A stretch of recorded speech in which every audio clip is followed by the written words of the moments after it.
Disclaimer, this channel assumes you talk to your DM and that you follow basic tabletop etiquette. If you want to know more about that, link in the description. Anyways, enjoy the video. Scion of the 3 Rogue. This is the official Dark Urge subclass based on the Dead 3. Bane, Baal, and Merkel. I absolutely love the concept of this, especially after playing Baldur's Gate 3. And also, it's a murder hobo. That means they fit perfectly with any adventuring party. Today we're gonna see if it's actually good at murder. Welcome to Pack Tactics! Oh, Baal below. I wish they made more faction subclasses like this. I don't really know why, but I just really like them and they feel more real in the world. I also just really love faction roleplay mechanics. But anyways, now I'm gonna be honest, I did clickbait a little bit, but this does come from Wizards of the Coast. It's in the Heroes of Faerun book. That book is infamous for having circle casting in it, which is the most broken thing I've ever seen. This subclass isn't a ball spawn or a slayer, but it is the closest subclass to being a ball spawn, so I thought the title was appropriate. Anyways, at level 3, this rogue gets Bloodthirst. When an enemy you can see within 30 feet of yourself takes damage and is bloodied after taking that damage, but not killed outright, you can take a reaction to teleport to an unoccupied space you can see within 5 feet of that enemy. You can then make one melee attack. You can use this feature a number of times equal to your intelligence modifier, and you regain all expended uses when you finish a long rest. This increases the damage from sneak attack by about 30% if we always have a bloodied creature to attack, which is a bit too optimistic. But it's not bad for a 3rd level feature, it's okay. The second half I don't like as much because the range is both limited, and this is only usable for melee rogues, which is a bad strat. Do remember that sneak attack is limited to once per turn, not round. So you can sneak attack again with this, which is really good damage. But the cost is you're going to be stuck in melee if you're sneak attacking off your turn. You're a skirmisher class. Your AC sucks unless you multiclass for better AC, which I recommend you do with fighter. Another thing that sucks about this is the number of times you can use it. It's tied to your intelligence mod, which doesn't make any sense. Most Scion rogues here can only use this 3 times at best, and then they have to long rest. It being tied to intelligence doesn't make this subclass multiclass friendly either. Your stats are rough if you make this work with Ranger, for example. But back to fighter real quick. I do recommend 5 levels in fighter to get extra attack, and going Echo Knight for Manifest Echo. That way you have an easier way to get out of melee in case you get surrounded. You just keep swapping places with the Echo on your turn. I predict the thing that's going to knock you unconscious or kill you is you being too greedy with damage with Bloodthirst. If you get surrounded and focus fired because you teleported into melee off your turn, you're going to go down very quickly, especially if you're a regular rogue with bad AC. So do be careful with this, it can be very dangerous. The other 3rd level feature you get is Dread Allegiance. It gives you 1 damage resistance and a cantrip. Not only is Baal the coolest god, but it's also the best option by far. Not only is poison more common than the other 2 damage types here, but you also get a really good cantrip that helps you in melee, which you need, especially if you're going straight rogue.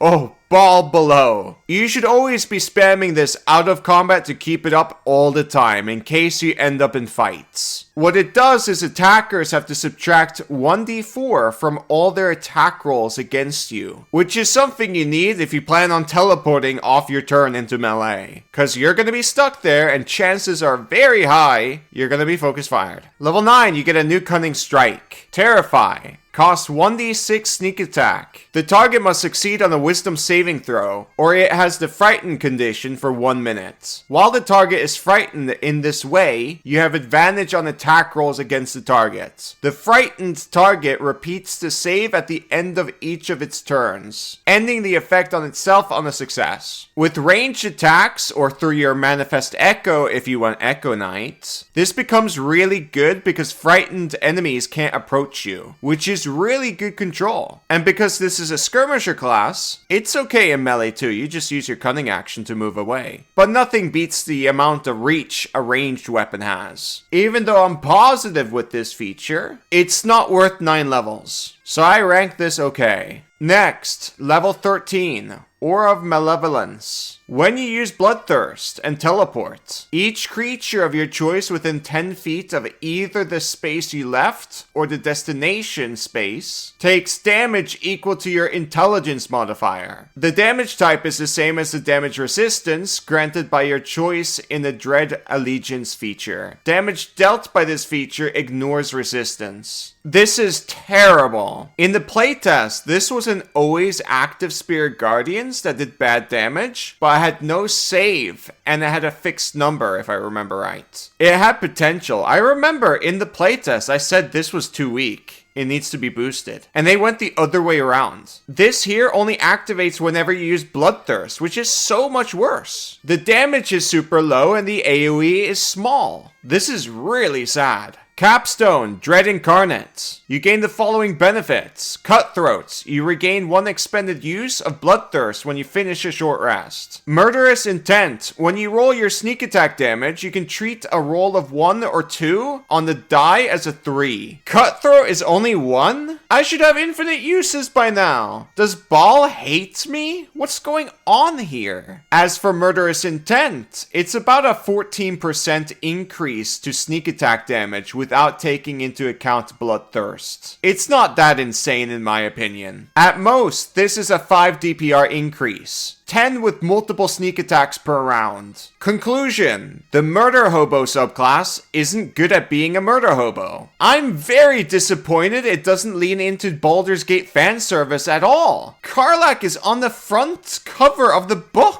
You had your one chance. What are you doing? Like, guys, imagine how fun it would be if you could become a Slayer. That would be so fucking sick. You stay in your form for 10 minutes and rampage around? That could be like a barbarian subclass. I'm telling you, everyone on the internet would be like, oh, that's so fucking cool. I'm playing that. And I would pray to Tiamat somebody actually picks this subclass and plays it in a campaign so I can do fun things with them. There's so much potential. And the capstone for the subclass could just be, you get power word kill once per long rest, which is a feature they get in Baldur's Gate 3 if you finish all the Dark Urge quests. But they didn't do anything. Instead, they gave us the most boring subclass ever that's not even good at murder. And the official art for this subclass doesn't even have blood in it. It's so lame. But hey, they can still make a Slayer subclass, I guess. One day. But I have a feeling they're gonna butcher it because they butcher every single martial they make. They're so boring with them. Please innovate them like you did with circle casting. End of video. If you like this video, please like, comment, and subscribe. Maybe consider donating to Patreon. That would be super nice. That helps me directly. Anyways, thank you for watching. Bye-bye.